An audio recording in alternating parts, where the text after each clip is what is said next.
Olá, chegamos agora ao terceiro e último bloco sobre a Lei Maria da Penha. Então vamos tratar agora dos mecanismos de assistência e atendimento especializado. Para além das políticas de prevenção de longo prazo, a Lei Maria da Penha estrutura uma rede robusta de assistência e atendimento especializado. Esses mecanismos são projetados para quê? Para garantir a integridade física, psicológica e patrimonial da mulher desde o primeiro contato com as autoridades, oferecendo assim o suporte emergencial e instrumentos jurídicos para cessar a violência de forma imediata. Nesses mecanismos nós temos, ele vem derivado do quê? Dos direitos assegurados à mulher em situação de violência. Quais são? Inclusão em programas assistenciais do governo federal, estadual e municipal, a ser determinada pelo juiz por prazo certo. Proteções trabalhistas como a remoção prioritária para servidoras públicas e a manutenção do vínculo de trabalho com afastamento por até 6 meses para trabalhadoras da iniciativa privada. Encaminhamento à assistência judiciária para o ajuizamento de ações cíveis como divórcio ou dissolução de união estável. Acesso a serviços de saúde específicos em casos de violência sexual, incluindo contracepção de emergência, profilaxia de doenças sexualmente transmissíveis, DST, e outros procedimentos médicos necessários. Prioridade de matrícula ou transferência para seus dependentes na instituição de educação básica mais próxima do seu domicílio. Esses direitos de assistência que devem ser assegurados à mulher de forma prioritária e articulada com as políticas setoriais.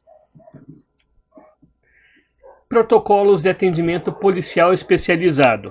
Os artigos 10A, 11 e 12 estabelecem protocolos claros para o atendimento policial, visando um acolhimento qualificado e ágil. A lei garante à mulher o direito a um atendimento ininterrupto prestado preferencialmente por servidoras capacitadas.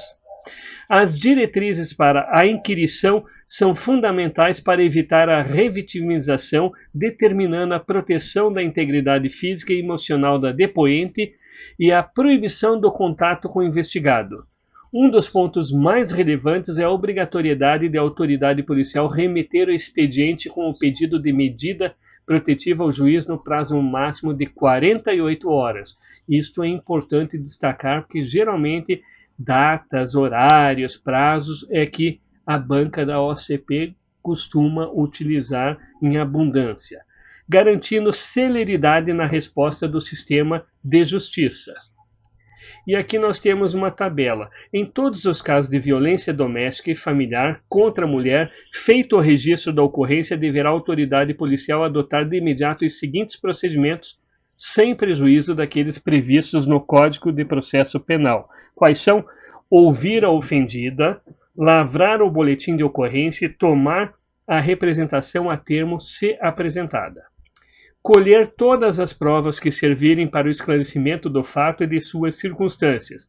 Remeter no prazo de 48 horas, foi o que já falamos anteriormente, expediente apartado ao juiz com pedido da ofendida para concessão de medidas protetivas de urgência. Determinar que se proceda ao exame de corpo de delito da ofendida e requisitar outros exames periciais necessários. Ouvir o agressor e as testemunhas, ordenar a identificação do agressor e fazer juntar aos autos sua folha de antecedentes criminais, indicando a existência de mandado de prisão ou registro de outras ocorrências policiais contra ele. Verificar se o agressor possui registro de porte ou posse de arma de fogo e, na hipótese de existência, juntar aos autos essa informação, bem como notificar a ocorrência à instituição responsável pela concessão do registro ou da emissão do porte. Remeter no prazo legal os autos do inquérito policial ao juiz e ao Ministério Público. As medidas protetivas de urgência como ferramenta central. As medidas protetivas de urgência previstas a partir do artigo 18 são o principal instrumento da lei para a proteção imediata da mulher. Sua força reside na celeridade e na autonomia de sua aplicação. Conforme o artigo 19, elas podem ser concedidas de imediato pelo juiz sem a necessidade de ouvir o agressor e vigoram independentemente da existência de inquérito policial ou ação penal. Seu objetivo é cessar a agressão e prevenir sua repetição, como ilustrado na tabela a seguir. Vejamos. Para o agressor, medidas que obrigam o agressor: suspensão da posse ou restrição do porte de armas, afastamento do lar, domicílio ou local de convivência, proibição de aproximação e contato com a ofendida e seus familiares, restrição ou suspensão de visitas aos dependentes menores, medidas em favor da ofendida, encaminhamento a programas de proteção ou atendimento, recondução ao domicílio após o afastamento do agressor, determinação de separação de corpos, proteção patrimonial, como a proibição de venda de bens comuns. Constatada a prática de violência doméstica e familiar contra a mulher nos termos dessa lei, o juiz poderá aplicar de imediato ao agressor, em conjunto ou separadamente, as seguintes medidas protetivas de urgência, entre outras: suspensão da posse ou restrição do porte de arma com comunicação ao órgão competente, afastamento do lar, do domicílio ou local de convivência com a ofendida, proibição de determinadas condutas, entre as quais a aproximação da ofendida de seus familiares e das testemunhas, fixando o limite mínimo de distância entre estes e o agressor, contato com a ofendida, seus familiares e testemunhas por qualquer meio de comunicação, frequentação de determinados lugares a fim de preservar a integridade física e psicológica da ofendida, restrição ou suspensão de visitas aos dependentes menores, prestação de alimentos provisionais ou provisórios, comparecimento do agressor a programas de recuperação e reeducação, acompanhamento psicossocial do agressor. Suspensão da posse ou restrição do porte de arma. Para os profissionais da segurança pública, esta parte sempre pega direto e objetivo. Então, encontrando seu agressor nas condições mencionadas no caput inciso do artigo 6º da Lei 10.826, de 22 de dezembro de 2003, ou seja, Estatuto do Desarmamento, o juiz comunicará ao respectivo órgão, corporação ou instituição as medidas protetivas de urgência concedidas e determinará a restrição do porte de armas, ficando superior imediato do agressor responsável pelo cumprimento da determinação judicial, sob pena de incorrer nos crimes de prevaricação ou de desobediência, conforme o caso. Então vejam aqui um detalhe.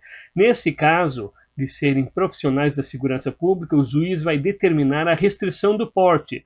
Essa restrição pode ser a suspensão propriamente dito ou a restrição propriamente dito. Vamos ver como funciona. Quando ele determina que o comandante da guarda municipal, por exemplo, restringe o porte de arma, quer dizer o seguinte: o profissional vai ter que entregar à corporação o armamento institucional e o particular. Ele é obrigado a entregar ambos, porque ele tem o porte de arma em razão da função. Se ele não entregar, ele estará incorrendo num crime e numa infração funcional. Já começa por aí. Então ele deve entregar. Para prestar o serviço, se houver apenas a restrição, o armamento será entregue para o serviço, geralmente quando ele está trabalhando com outro profissional junto. E terminou o expediente e retorna o armamento aos cofres da instituição. Isto é restrição. Suspensão é suspende totalmente o direito do porte. E o juiz pode determinar e, por sua vez, o comandante de imediato tem que cumprir. Caso contrário, ele responde pelo crime de prevaricação ou desobediência. O detalhe maior é o seguinte: se nós observarmos o Estatuto do Desarmamento e o Estatuto Geral das Guardas Municipais, o comandante da Guarda Municipal, ele tem esta prerrogativa de suspender ou restringir o porte de arma de fogo justificando o fato apenas e tão somente. Então, quando ocorre uma situação de violência doméstica, de determinadas situações de maior gravidade, já de imediato o comandante, antes que chegue a determinação judicial, ele já pode tomar essa medida, que é o mais coerente neste caso. Aqui uma coisa muito interessante, veja só, o crime de descumprimento de medidas protetivas de urgência. Então nós temos um crime tipificado na Lei Maria da Penha, é o artigo 24A, descumprir decisão judicial que defere medidas protetivas de urgência previstas nessa lei. Inicialmente era detenção de 3 meses a 2 anos. Era uma pena simples, tranquilo. Houve uma alteração e isto é importante o candidato estar atento. Agora a pena de reclusão de 2 a 5 anos e multa. A redação foi dada pela Lei 14.994 de 2024, coisa muito recente. Parágrafo 1º. A configuração do crime independe da competência civil ou criminal do juiz que deferiu as medidas. Na hipótese de prisão em flagrante, apenas a autoridade judicial poderá conceder fiança. Não é autoridade policial, é judicial. O disposto nesse artigo não exclui a aplicação de outras sanções cabíveis. Estrutura institucional de suporte e fiscalização. A Lei Maria da Penha compreende que, para a efetiva aplicação de suas diretrizes, é necessária uma arquitetura institucional especializada e proativa. A efetividade das políticas de preservação e dos mecanismos de assistência depende do engajamento de órgãos como o Ministério Público, Defensoria Pública e as equipes de atendimento multidisciplinar que atuam como pilares de suporte e fiscalização do sistema. A atuação do Ministério Público e da Defensoria Pública, como funciona? O Ministério Público e a Defensoria Pública desempenham papéis cruciais e complementares na garantia dos direitos da mulher em situação de violência. Então vamos ver o que o Ministério Público tem como competência, o que ele faz. Conforme os artigos 25 e 26, o Ministério Público atua como fiscal da lei, intervindo em todas as causas cíveis e criminais. Entre suas atribuições específicas estão a de fiscalizar os serviços de atendimento públicos e particulares, requisitar força policial e serviços públicos de saúde e assistência social e cadastrar os casos de violência, contribuindo para a produção de dados. A Defensoria Pública, por sua vez, a assistência judiciária, conforme artigo 28, garante o acesso universal e gratuito à justiça para toda mulher em situação de violência. A lei determina que esse acesso se dê mediante atendimento específico e humanizado, tanto em sede policial quanto judicial, assegurando que a vulnerabilidade econômica não seja um obstáculo para a busca de proteção e reparação desde o primeiro momento do atendimento. Relevância das equipes de atendimento multidisciplinar. Previstas nos artigos 29 e 30, as equipes de atendimento multidisciplinar representam uma inovação fundamental. A lei faculta aos juizados de violência doméstica e familiar contar com equipes compostas por profissionais especializados das áreas psicossocial, jurídica e de saúde. A implicação política dessa diretriz é profunda. Elas sinalizam o afastamento do modelo puramente punitivo e legalista em direção a uma abordagem holística e restaurativa que busca compreender e tratar as causas e consequências da violência. Essas equipes fornecem subsídios técnicos ao juiz e são responsáveis por desenvolver trabalhos de orientação e prevenção com a ofendida, o agressor e os familiares, promovendo uma resposta integral ao conflito. Essa estrutura institucional integrada é vital para o sucesso das políticas públicas, transformando diretrizes legais em ações concretas e eficazes de proteção. Realmente, esses dispositivos, eles são fundamentais, eles tornam a justiça mais célere e mais justa efetivamente na acepção da palavra. Alterações legislativas e disposições finais. Vedação de penas alternativas. O artigo 17 proíbe expressamente a aplicação de penas de cesta básica ou outras de prestação pecuniária, bem como a substituição de pena que implique o pagamento isolado de multa. Inaplicabilidade da Lei 9.099/95, que trata sobre os juizados especiais comuns.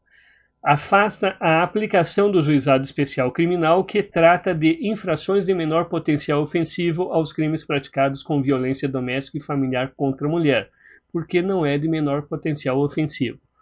Alterações no Código Penal. A lei agravou a pena para o crime de lesão corporal praticado em contexto doméstico e incluiu a violência contra a mulher como uma circunstância que sempre agrava a pena.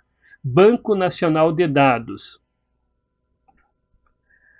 O artigo 38-A determina que as medidas protetivas de urgência sejam imediatamente registradas em um banco de dados mantido pelo Conselho Nacional de Justiça, CNJ, garantindo acesso ao Ministério Público, Defensoria Pública e órgãos de segurança pública para fiscalização e efetividade. E assim nós chegamos ao final do conteúdo sobre a Lei Maria da Penha, que trata sobre a violência doméstica e familiar. Um abraço a todos e bons estudos.